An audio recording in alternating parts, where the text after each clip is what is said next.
If the tragedy was not worse enough of the bridge collapse in Morbi leading to the death of over 130 people, the documents that are now emerging will shock you. Because as India Today's investigation continues to dig deep on what exactly has surfaced, we have now big news coming in. India Today has accessed a letter that was written to the collector of the area, and the charge one that is now being made by the government prosecutor in this case is gave contract to unqualified firm. Charge 2, suspension wires not changed. Charge 3, the aluminium floor was made into a bridge that made the bridge heavier. So the sort of metal that was used for the bridge made the weight heavier of that suspension bridge. Firm pushed the makeshift repair and pushed for an early opening with just that work when it could have been and should have been much more and better repaired work.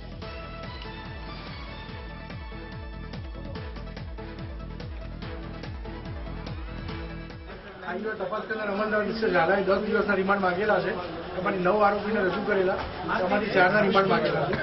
તેમાં નામદાર કોર્ટે શનિવાર એટલે કે 5 તારીખ સુધી બપોરના 5 તારીખ સુધી 3 વાગ્યા સુધી રિમાન્ડ આપેલો. સાહેબ આજે રિમાન્ડ માંગેલા જે મુદ્દાઓ ખાસ કયા મુદ્દાઓ હતા? મુદ્દા મુખ્યત્વે 8 મુદ્દા હતા. એમાંથી 2-3 મુદ્દાઓ એવા મહત્વના હતા કે જે ઓરેવા કંપનીના મેનેજર હતા તેને આ કોન્ટ્રાક્ટ આપવામાં આવેલો, જેની જવાબદારી સ્કૂલનું રિનોવેશન અને મેન્ટેનન્સ કરવાની હતી. જેમણે રિનોવેશન કરવા માટે બીજા 2 આરોપી જે હતા, ફેબ્રિકેશનનું કામ એમને સોંપવામાં આવેલું, જે અનક્વોલિફાઈડ લોકો હતા એમને આપવામાં આવેલું. એની પાછળ કોણ લોકો છે એના મૂળ સુધી જવા માટે રિમાન્ડ માંગવામાં આવે છે. બીજા મુદ્દા એવા છે કે આની પાછળ બીજા કોણ લોકો છે, કોના કેવા દિયા કોન્ટ્રાક્ટ એમને આપવામાં આવેલા છે, કઈ રીતે આપવામાં આવેલા છે. 2007-2022માં એમને 2 વાર એમને રિનોવેશનના કોન્ટ્રાક્ટ આપવામાં આવેલા, કઈ રીતે આપવામાં આવેલા છે એની પર એમને તપાસ કરવાની છે. તપાસ કરનાર અમલદારે એના માટે રિમાન્ડની માગણી કરી છે. સાહેબ જે આખો જે બ્રિજ હતો આ બાજુ જોજો જયસુખ પટેલને લઈને કોઈ ચર્ચાઓ છે? જયસુખ પટેલ લગતી કોઈ ચર્ચા નથી. હાલ તપાસ ચાલુ છે. તપાસનો વિષય છે એ બાબતે કે આગળ તપાસ કરનાર અમલદાર તપાસની અંદર તપાસ કરીને જણાવી છે. રિપોર્ટ રજૂ થયો છે, એમાં શું લખવામાં આવ્યું છે? એફએસએલ રિપોર્ટ રજૂ થયો છે, કવરમાં રજૂ થયેલો છે, ખુલેલો નથી. જે નામદાર કોર્ટ સમક્ષ ઉલ્લેખ થયેલો છે પણ નામદાર કોર્ટ સમક્ષ અંદર રજૂ કરેલો છે.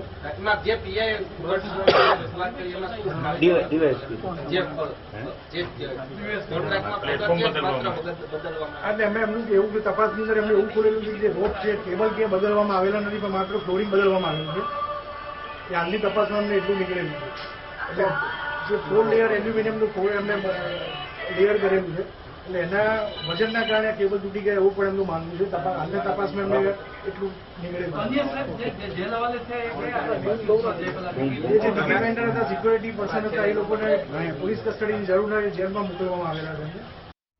So that is the public prosecutor very clearly saying on record that this appeared to be an unqualified firm that was given the contract here to repair and renovate this suspension bridge. They did a mega inauguration, cut the ribbon, had the pictures clicked, even though well aware that perhaps the work was not done to best quality. Now, what does this mean? The charges that we have compiled for you, which is via with regard to the public prosecutor saying, 1, that it was an unqualified firm, suspension wires were not changed, which are the main ropes, that were not changed, aluminium floor was made of the bridge, which made it much more heavier than it earlier was.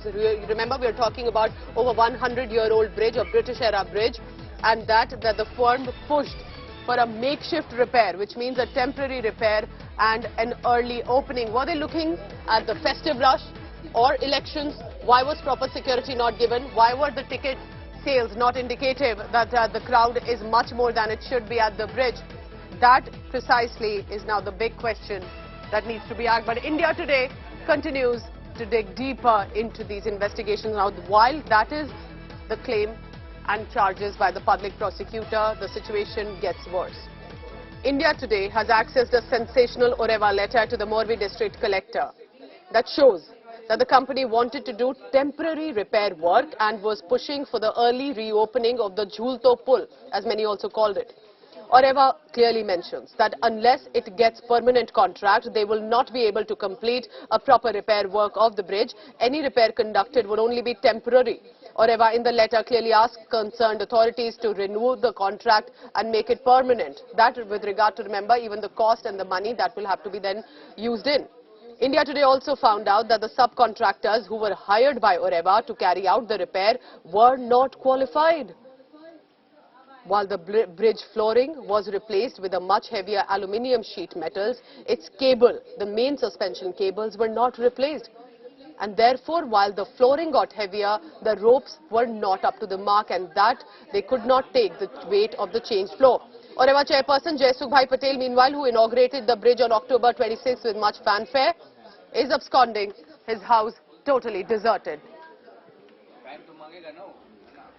Let me now bring in Mustafa Sheikh for the details on that. Mustafa, so there is a letter about a few months, about a year ago, that appears to be written to the collector, where it clearly says, Oreva Group is saying, we'll only do temporary work, we can't do much more because you have to make our contract permanent. Unless you do it, we will open only with the temporary work. This is reflective, one by one, from what the government prosecutor is saying. Now this letter, that bureaucracy, its nexus, its callousness is out for all of us to see today. Yes, of course, Pooja. Not only that, even after the letter, now what the public prosecutor is saying mainly is that the cable wires which was supposed to be changed were not changed. So that's the biggest thing. So because the bridge is very old and only renovation was carried out, and during the renovation also the base plate was replaced with a steel plate which increases the weight on the cable wires. So the weight on the old cable wires was increased. That was done because of the new construction which was heavy. So these are things which totally show the inexperience and technical lack of technical expertise of the company which was given the contract. What we are also hearing is that Oreva had also subcontracted this contract to some other firms. Whether they were experienced and eligible to carry out this work is something which we don't know as of now. And the letter which was written in 2020 was also citing that somewhere Oreva was trying to get the permanent contract of the bridge. If not, then they were not interested in running this bridge. So these things also now raise questions on the basically involvement of Oreva and their responsibilities. Whether the police will act on them, that's the first question. And second, as you were saying, that the local authorities, we can't say that they were not aware of anything. All these developments which were taking place regarding the bridge, somewhere the carelessness, somewhere the negligence of the authorities are also clear. Whether some action will be taken against them, whether they will be asked these questions or not, it's something we have to wait and see. Back to you. Stay on with me, because just to compile for our viewers, one by one as documents are surfacing. One, a letter written in 2020 to the collector saying, our contract is not permanent, we will only do temporary work as much as we can. We cannot do much more because it needs money, and we will reopen only with the temporary work. Then in March 22, remember, India Today had shown you an agreement between the local municipality and the Ajanta Group that focused on how the repair work needs to be done. At least 8 to 12 months need to be taken. This bridge was reopened in just about 5 months. It was open for 5 days. Municipality says, we did not know, we had no information. What was the municipality and its officers doing on the ground? The rush to open during the festive season ahead of elections, leading to the loss of life of at least 50 children, in total 130 people.